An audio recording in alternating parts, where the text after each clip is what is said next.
السلام علیکم ورحمۃ اللہ۔ سنن ابو داؤد میں امام ابو داؤد سلیمان اور مسند احمد میں امام احمد بن جنبل نے حضرت عمر فاروق کے دور خلافت کا ایک نہایت ہی سبق آموز واقعہ لکھا ہے۔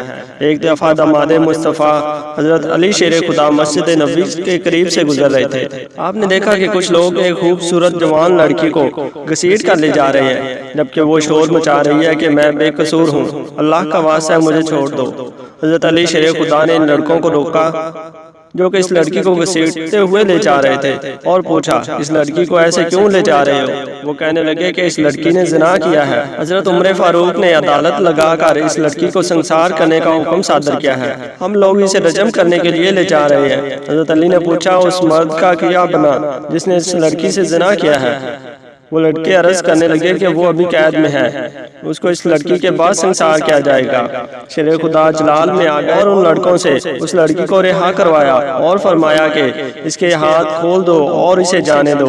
وہ داماد مصطفیٰ صلی اللہ علیہ وسلم کو اس قدر غصے میں دیکھ کر ڈر گئے اور لڑکی کو رہا کر دیا۔ چنانچہ وہ لوگ حضرت عمر کے پاس گئے اور کہا کہ حضرت علی نے اس عورت کو جس کو سنسار کرنے کا حکم دیا تھا اسے چھڑوا لیا ہے اور ہمیں ڈانٹا بھی اور بھگا بھی دیا ہے۔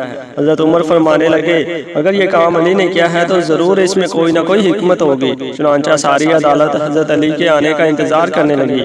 کچھ لوگ تو خوش تھے کہ آج تو عمر بن خطاب اور علی بن ابی طالب کی ضرور تلخ کلامی ہوگی، کیونکہ حضرت علی نے اس زانی لڑکی کو چھوڑ دیا جسے خلیفہ وقت حضرت عمر نے سنسار کرنے کی سزا سنائی تھی۔ جب حضرت علی کو بلایا گیا تو حضرت علی حالت جلال میں تھے۔